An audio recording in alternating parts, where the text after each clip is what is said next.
Bon, la question de la dette grecque est une question absolument centrale. À partir de 2010, quand le premier mémorandum est imposé à la Grèce au mois de mai, et que se constitue la Troïka, cette association entre le Fonds monétaire international, la Banque centrale européenne et la Commission européenne. Et cette question de la dette reste absolument centrale pour les années qui viennent. En décembre de 2010, la députée Sofia Sakorafa intervient au Parlement grec pour dire qu'il faudrait créer une commission d'audit de la dette grecque en s'inspirant de l'exemple de l'Équateur, qui en avait constitué une en 2007-2008. Et cette députée fait référence à ma participation à cette expérience et dit qu'on pourrait faire appel à mon aide. Mais il est très clair que ce Parlement, qui était dominé par le PASOK et par ailleurs Nouvelle Démocratie, n'avait absolument aucun intérêt à faire la clarté sur la dette. Et donc cette proposition a été rejetée par le Parlement. Et avec toute une série de mouvements sociaux grecs et cette députée Sofia Sakorafa, on a décidé de créer une initiative d'audit citoyen de la dette. Ça a pris quelques mois pour être lancé. On a mis en place un dispositif de lancement de cette initiative. Par exemple, en s'appuyant sur la réalisation d'un documentaire d'Heptocratie par le cinéaste Haris Aristofanou, qui allait jouer un rôle très important dans la divulgation de cette proposition d'audit. C'est un documentaire qui, quand il a été présenté au public à partir de fin mars 2011, a été téléchargé par 1,5 million de personnes en Grèce en 6 semaines. 1,5 million sur 10 millions d'habitants, c'est donc un écho extrêmement important. Et évidemment, il n'est pas passé sur les chaînes de TV privées au public, mais il a eu une résonance extraordinaire. La population grecque, qui avait déjà participé à des grèves, etc., s'est lancée dans la foulée du mouvement des indignés espagnols dans l'occupation des places publiques d'une multitude de villes, à commencer par Athènes et Thessalonique, mais ça a touché des villes moyennes pendant tout le mois de juin et de juillet. Et là, les membres du comité d'audit citoyen ont trouvé un écho extraordinaire sur les places publiques en présentant les résultats préliminaires de la remise en cause des dettes réclamées à la Grèce et l'explication de comment la Grèce avait accumulé une telle dette qu'on pouvait considérer comme illégitime.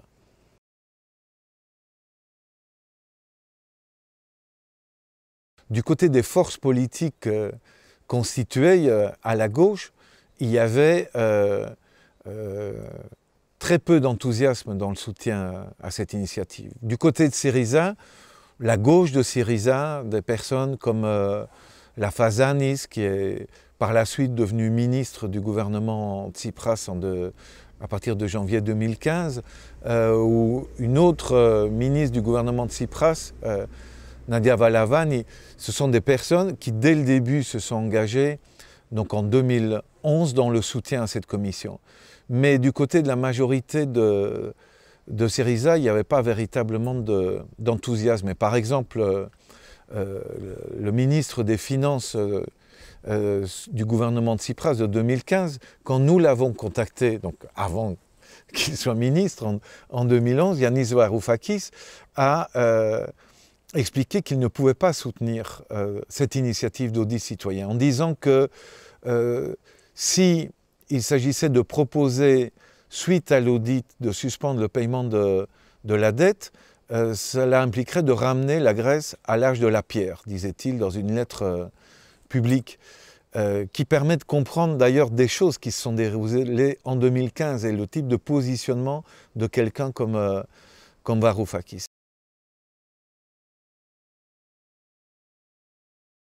Cette initiative d'audit citoyen a trouvé un écho auprès de Syriza finalement, malgré les difficultés de départ, et Syriza a inscrit une des demandes de cette initiative d'audit citoyen dans son programme en 5 points présenté aux élections de mai et puis au deuxième tour de juin 2012.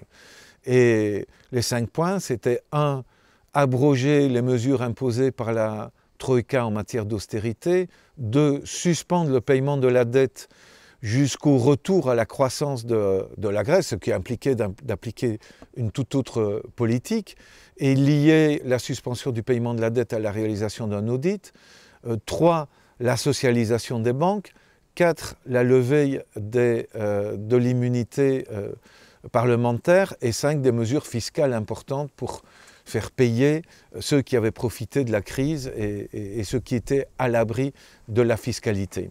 Et donc, avec un tel programme radical, Syriza a accompli une percée électorale très importante, puisque Syriza est passé de 4% des votes obtenus aux élections de 2009 à 27% des votes en juin, ce qui l'a amené en deuxième position par rapport à Nouvelle Démocratie qui dépassait juste Syriza de 2%. Et à partir de ce moment-là, Syriza est apparu comme une force capable d'accéder au gouvernement dans les mois qui suivaient ou quelques années plus tard. Ce qui est vraiment interpellant, c'est que, alors que Syriza démontre par sa radicalité qu'elle trouve un écho extrêmement important dans la population grecque, notamment avec la proposition de suspension du paiement de la dette, la réaction de la direction de Syriza, et notamment d'Alexis Tsipras, c'est plutôt de modérer les propositions, avec l'idée, qui à mon avis est fausse, que ces engagements, si Syriza accédait au gouvernement, il lui serait très difficile de les appliquer en pratique. Alors que ces 5 points étaient des éléments absolument clés qui faisaient partie de la solution à apporter à la crise. On ne peut pas imaginer d'abandonner les politiques d'austérité si on ne résout pas d'une manière radicale la question de la dette. Il est impossible de revenir sur une série de mesures si on ne réduit pas radicalement la dette. Donc il fallait combiner la question d'abroger des mesures dictées par la Troïka à la suspension du paiement de la dette et à l'obtention d'une réduction radicale. Et puis il fallait aussi trouver une solution du côté des banques et évidemment de la fiscalité. Or, en octobre 2012, alors que je suis invité à donner une conférence au premier festival de la jeunesse de Syriza, je me retrouve dans une discussion en tête-à-tête avec Alexis Tsipras, et au travers de cette discussion, je me rends compte que, en fait, cette proposition de suspension de paiement de la dette et d'audit, il est en train de revenir dessus, et il s'oriente vers plutôt une négociation pour obtenir une réduction de la dette de la part des créanciers sans recourir à la suspension du paiement. Et je lui dis de mon étonnement, et il me répond, écoute, notre programme en 5 points est maintenu, mais je me rends compte qu'en réalité, ce n'est pas ça qui est la perspective pratique de Tsipras.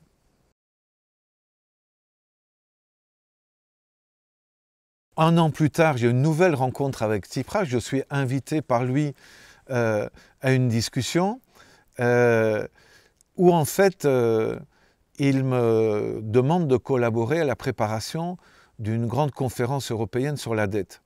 Parce que l'orientation qu'il a adoptée à ce moment-là, c'est d'avancer l'idée d'une conférence européenne pour réduire la dette de la Grèce, à l'image de ce qui s'était passé en 1953, lorsque les vainqueurs de la Seconde Guerre mondiale ont concédé à l'Allemagne de l'Ouest une réduction très importante de sa dette. Alors nous avons une discussion à ce moment-là entre Alexis Tsipras et moi, et je lui dis que ça me paraît tout à fait légitime qu'il interpelle les l'opinion publique européenne et les institutions européennes pour dire qu'il faudrait une conférence sur la dette et il faut réduire la dette grecque, mais je lui dis qu'il n'y a aucune chance que cette proposition réellement n'aboutisse. Et donc, il faut absolument combiner cette proposition à d'autres initiatives et bien reprendre l'idée d'un audit avec une suspension du paiement de la dette. La discussion à ce moment-là se termine par le fait qu'il me propose de participer donc à un noyau de préparation d'une conférence européenne qui devait se tenir à Athènes en mars 2014, mais entre-temps, cette proposition n'avait pas été soutenue sous cette forme-là par le parti de la gauche européenne qui finit par convoquer une conférence à Bruxelles au printemps 2014 à laquelle j'ai été invité avec Alexis Tsipras, avec d'autres dirigeants de Syriza et de la gauche européenne. Et là, à l'occasion de cette conférence, je redis très clairement, écoutez, il faut un plan B. Cette première proposition de conférence européenne n'est pas suffisante. Je me retrouve dans un panel où on discute de ça avec Euclide Tsakalotos, qui est aujourd'hui ministre des Finances en remplacement de Yanis Varoufakis, et je me rends compte, dès cette époque, donc printemps 2014, que Euclide Tsakalotos n'est absolument pas favorable à mettre au point un plan B portant sur la dette, portant sur les banques, portant sur la fiscalité, et que le plan, en fait, visiblement, est négocier à tout prix avec les Européens, les institutions européennes, pour obtenir une réduction de l'effort d'austérité, qui après rentrera dans ce qu'on appelle le programme de Thessalonique, et la perspective d'une réduction négociée de la dette.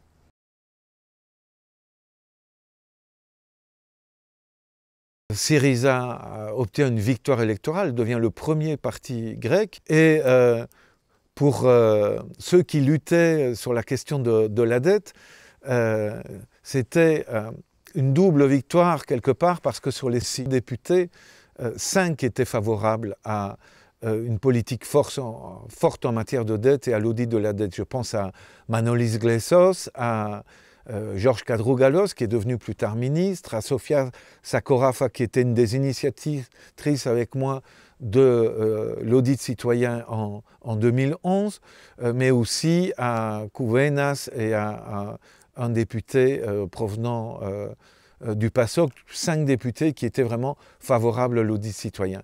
Et on a eu à 3 reprises des réunions au Parlement européen avec les députés aussi de Podemos et d'Izquierda Unida pour avancer l'idée de la possibilité de l'action unilatérale et de la suspension de paiement. Mais en même temps, je me suis rendu compte que la ligne officielle de Tsipras, soutenue finalement par des personnes comme mon ami Kadrougalos, c'était non, on va plutôt vers la négociation, et ce qui est fondamental, c'est la conférence européenne pour la restructuration de la dette sur le modèle allemand. En janvier 2015 sont convoquées des élections anticipées pour le 25 janvier, et à partir du 2 janvier, je suis contacté par un envoyé d'Alexis Tsipras qui me demande si je suis disponible pour conseiller la direction de Syriza en matière de dette, et j'accepte immédiatement, et je fais une série de propositions dans la continuité de ce qui a été réalisé depuis 2011. Et quelques jours avant les élections, alors que j'avais fait une série de propositions à leur demande, le contact se perd.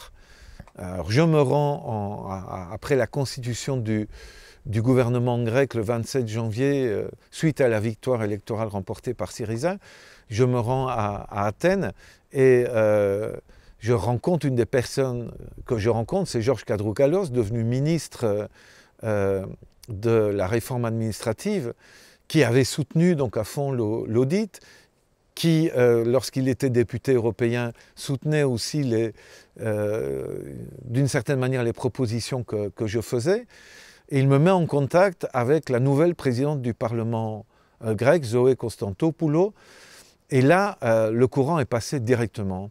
Après 10 minutes de discussion, alors que je lui faisais la proposition de lancer une commission d'audit à partir du Parlement grec, elle a tout de suite embrayé et à l'issue d'une discussion d'1 heure, elle a rendu public les résultats de cette discussion en disant qu'elle faisait appel à mon concours pour lancer une commission d'audit de la dette grecque.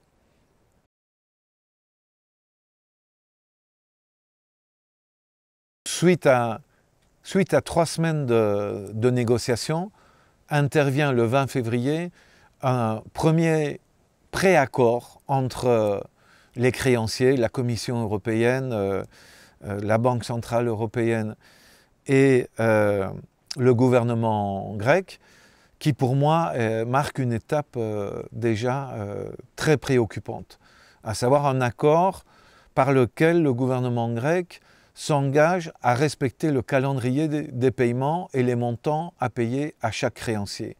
Et déclare que le gouvernement grec va faire une série de propositions à l'Eurogroupe, qui remplaçait la Troïka, en matière de réformes. Mais évidemment, pour l'Eurogroupe, ça voulait dire des réformes qui poursuivaient le programme en cours, reporté à la fin juin 2015, et donc des mesures d'austérité négociées avec les créanciers. Pour ma part, je pense qu'il aurait fallu adopter une autre politique comme gouvernement grec. Comme il était démontré dès le 20 février que les créanciers n'étaient pas prêts à permettre à Syriza de réaliser son programme, à savoir revenir sur l'austérité et obtenir une réduction de la dette, comme moyen de pression sur les créanciers, Tsipras aurait dû dire « j'applique le règlement européen adopté le 21 mai 2013 qui prévoit la réalisation d'un audit pour voir dans quelles conditions on a accumulé une dette qui devient insoutenable et déceler d'éventuelles irrégularités, c'est le texte exact de ce règlement européen, donc de dire comme gouvernement j'applique cela et il me faut pendant la réalisation de l'audit suspendre le paiement de la dette. Si vous suspendez le paiement de la dette, vous changez le rapport de force avec les créanciers. Face à un refus de paiement, c'est eux qui vont devenir demandeurs de la négociation. Tandis que jusque-là, c'est le gouvernement qui était à la recherche d'une négociation face à des créanciers qui ne voulaient pas réellement négocier, ou en tout cas qui voulaient négocier en imposant la poursuite des mesures qui avaient été rejetées par la population grecque. Et donc il aurait fallu suspendre le paiement, réaliser l'audit, prendre des mesures fortes sur les banques pour résoudre ce problème, parce que de manière permanente, on a injecté des dizaines de milliards dans les banques grecques en augmentant la dette publique grecque, sans résoudre le problème des banques. Il aurait fallu aussi prendre des mesures fortes en matière de fiscalité pour augmenter les recettes fiscales et pouvoir mener cette politique anti-austéritaire. Je pense que si le gouvernement grec, le 20 février, n'avait pas signé cet accord néfaste, il aurait pu réellement s'engager dans un processus tout à fait intéressant pour la Grèce. Alors, ce qui est aussi intéressant à souligner, c'est que la présidente du Parlement grec a dit à Alexis Tsipras, avec d'autres ministres, avec des ministres comme Lafazanis, qui était un des ministres importants, ils ont dit « pas question de soumettre cet accord du 20 février pour approbation au Parlement grec ». Parce que toute une série de parlementaires grecs ne pourront pas approuver cet accord en tant que Syriza, parce qu'il est contradictoire avec le mandat que nous avons été chercher le 25 janvier. Et effectivement, cet accord du 20 février est resté un accord purement et simplement signé par le gouvernement et pas avec l'approbation du Parlement, ce qui est un point très important.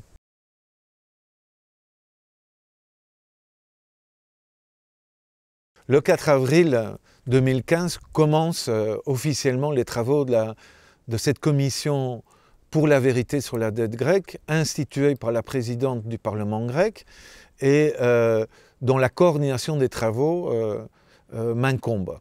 Et au lancement des travaux, cela se fait par une séance publique de toute une journée à laquelle participent le Premier ministre, Alexis Tsipras, le Président de la République, la majorité des ministres sont là, une série de parlementaires et une participation citoyenne fort importante. C'est-à-dire des mouvements sociaux grecs sont présents parce que cet audit est conçu comme un audit à participation citoyenne. Et donc, nous nous lançons dans des travaux qui nous ont demandé énormément de travail pendant 2 mois et demi. Pour les réaliser, nous avons procédé à des auditions. Nous avons fait venir, par exemple, le négociateur grec au FMI pour la période 2010-2011. Nous avons fait venir un ancien conseiller de Barroso, le président de la Commission européenne, pour la période 2010, 2011, 2012. Nous avons évidemment étudié toutes les dettes telles qu'elles sont réclamées par les créanciers actuels de la Grèce, dans quelles conditions ces dettes ont été contractées, etc. Et nous avons défini les critères que nous allions utiliser pour identifier les dettes illégitimes, illégales, insoutenables ou odieuses. Et donc sur la base de ces critères et de l'analyse rigoureuse des dettes réclamées, nous avons produit un rapport préliminaire que nous avons présenté le 17 et 18 juin, qui conclut à ce que les dettes réclamées par les créanciers publics, la Troïka, sont des dettes qui, à nos yeux, sont illégitimes, illégales, insoutenables et odieuses. Quand je dis à nos yeux, c'est sur la base, évidemment, de critères scientifiques et sur la base de notions du droit international et du droit interne.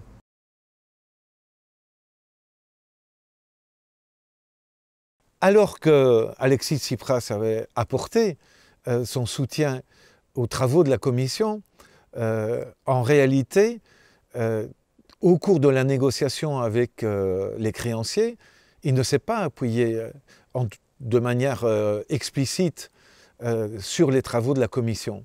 Et donc, Alexis Tsipras et notamment Yannis Varoufakis ont poursuivi leur plan qui était d'obtenir la conclusion du programme d'austérité pour la fin du mois de juin en renouvelant un nouveau programme avec ses créanciers, mais dans des conditions largement déterminées par eux, sans mettre la pression sur eux, en renonçant donc à la suspension de paiement.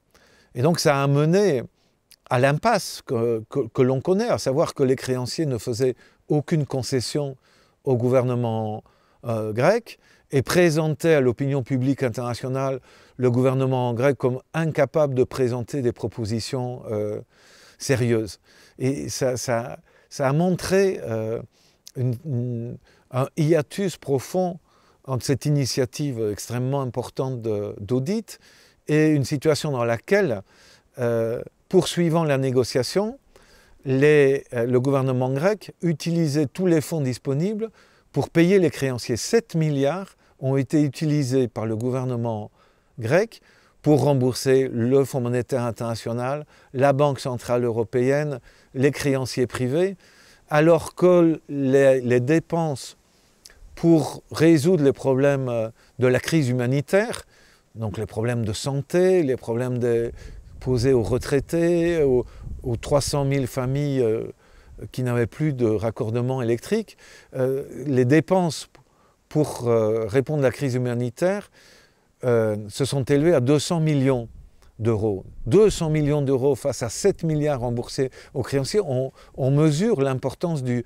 fossé. Donc, en tant que coordinateur de la commission, avec tous les membres de la commission, nous étions dans une situation vraiment de profonde frustration et d'inquiétude en se disant mais comment se fait-il, alors que nous sommes en train de démontrer que la dette est illégitime, comment se fait-il qu'on continue à rembourser de cette dette?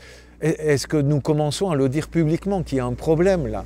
Ce qui m'a amené à aller, par exemple, rencontrer le ministre en charge des retraites, Dimitris Stratoulis, qui lui annonçait qu'il refusait de nouvelles mesures de réduction des retraites pour lui apporter publiquement mon soutien en disant oui, il faut résister aux exigences des créanciers. Et donc pour nous, il était fondamental de montrer qu'il y avait un lien entre nos travaux et les préoccupations de la population grecque. Et là, je dois vous dire que j'ai pu mesurer que nous rencontrions un écho extraordinaire dans la population grecque. Personnellement, comme coordinateur de la commission, ma photo et mes déclarations apparaissaient dans les médias. Et lorsque je me déplaçais en rue à Athènes ou lorsque je prenais le métro ou le tram, j'étais très régulièrement arrêté par des citoyens grecs me disant merci pour le travail que vous réalisez et pour l'aide que vous apportez au pays. Alors que les médias dominants qui représentent 80% de l'audimat dénigraient les travaux de la commission, la population grecque décodait cette politique de discrédit qui était lancée par les médias et nous appuyait et avait une attente très importante à l'égard de nos travaux.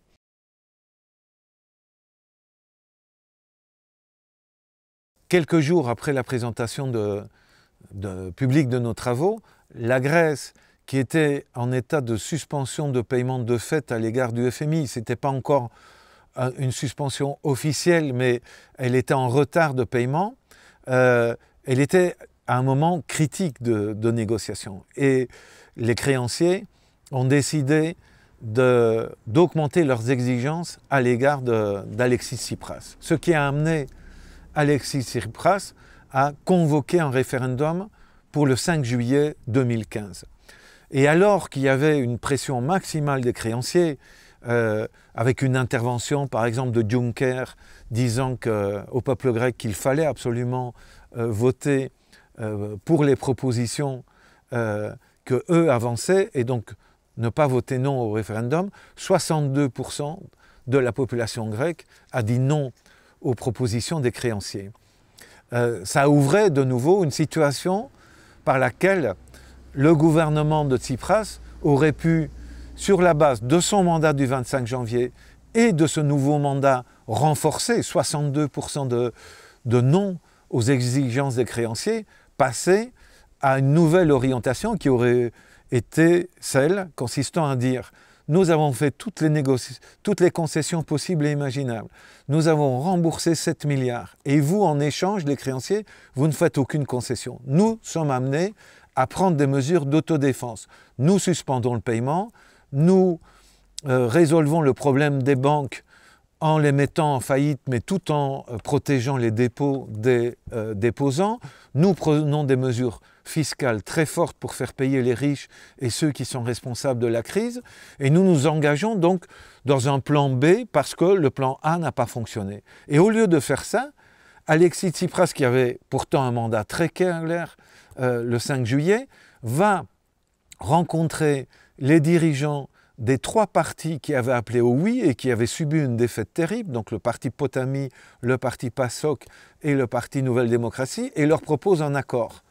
Et cet accord est un accord extrêmement négatif, qui est soumis au Parlement grec le 11 juillet, qui est donc une proposition émanant d'une sorte d'union sacrée entre Tsipras et la droite, défaite lors du référendum, et Tsipras va à Bruxelles le 12 juillet avec cette proposition.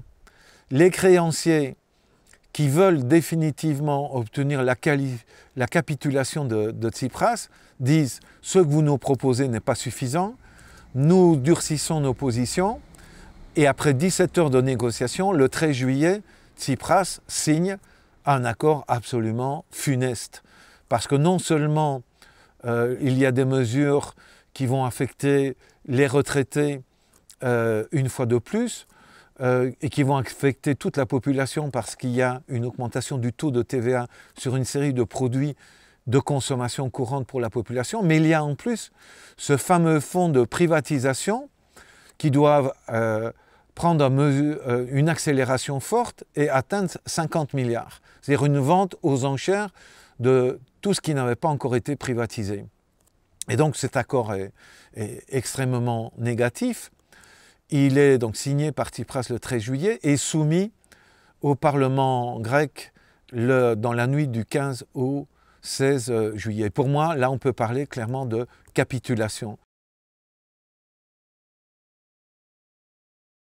Il faut tirer des leçons de la capitulation du 13 juillet 2015, à savoir que si on ne recourt pas à des mesures unilatérales d'autodéfense face aux créanciers et notamment à la suspension du paiement de la dette, il est impossible d'obtenir des concessions fortes de la part de ces créanciers.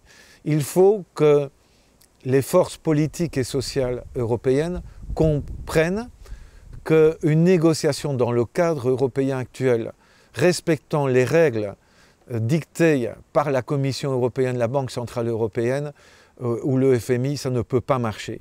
Il faut désobéir aux créanciers. Ce n'est qu'en désobéissant aux créanciers qu'on peut leur imposer de faire des concessions.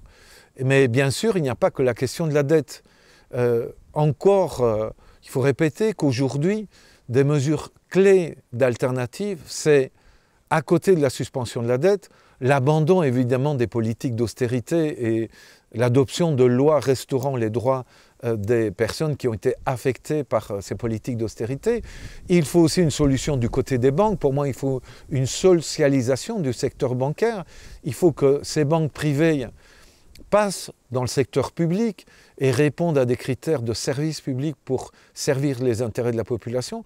Il faut une toute autre politique fiscale.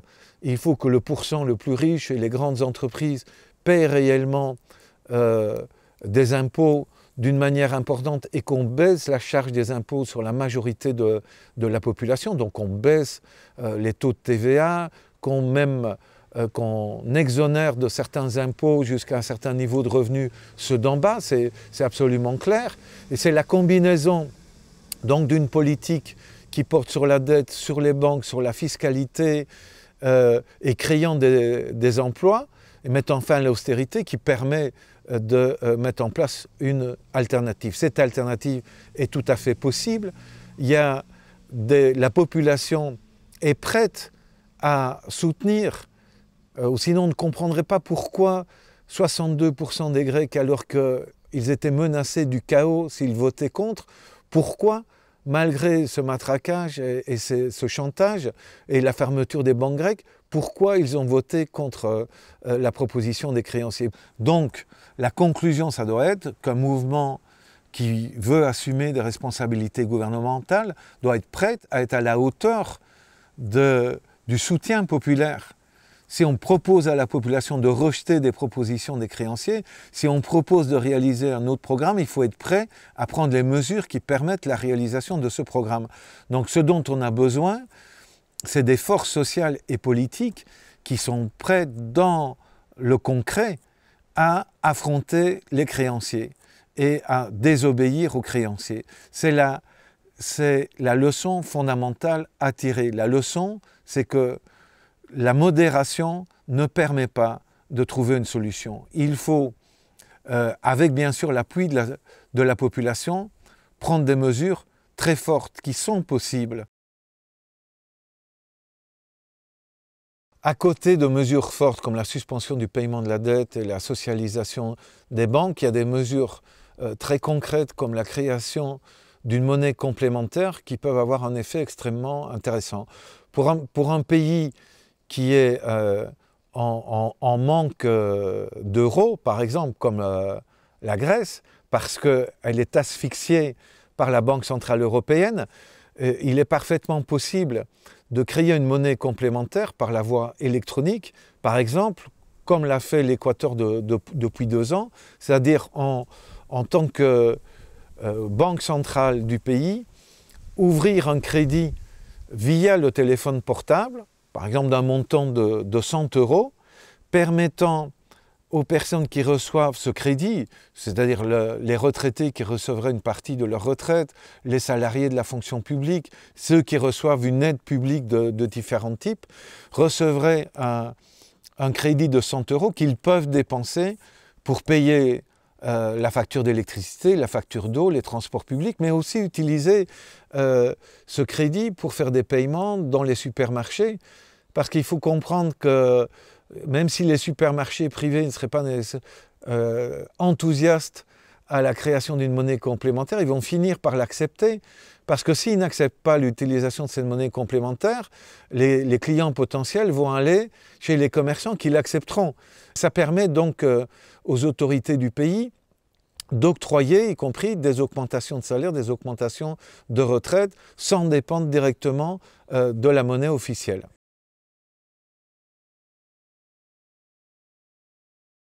Par rapport à la question de l'euro, je pense que pour un pays comme la Grèce ou le Portugal, pour prendre deux exemples, la sortie de l'euro devient une perspective absolument justifiée. Pour reprendre la maîtrise de l'économie et appliquer des politiques qui répondent aux intérêts du pays, il faut être prêt à revenir à une monnaie nationale. Mais ça n'est valable pour moi, c'est absolument clair, que si ça va de pair avec la socialisation des banques, avec une réforme fiscale favorable à ceux d'en bas, avec une solution radicale à la dette. Ou sinon, on aura une sortie de droite à la zone euro. Et c'est pour ça qu'une partie de l'extrême droite soutient dans une perspective de repli national et souverainiste la sortie de la zone euro. Or ça, il faut l'éviter absolument. Il faut une sortie progressiste, favorable au peuple de la zone euro, pour retrouver le contrôle sur sa propre monnaie, pour mener une politique favorable au marché local, et notamment en soutenant les producteurs locaux, pour que les producteurs locaux satisfassent les besoins du marché local. Donc le problème, ce n'est pas d'aller vendre un maximum de produits à l'extérieur. Bien sûr, on en vend à l'extérieur, mais c'est de se baser sur les forces productives et les producteurs locaux pour renforcer la capacité de répondre aux besoins de l'économie locale, et donc de diminuer les importations, et donc de diminuer les besoins en devises fortes dans le cas d'un pays qui retourne à sa propre monnaie.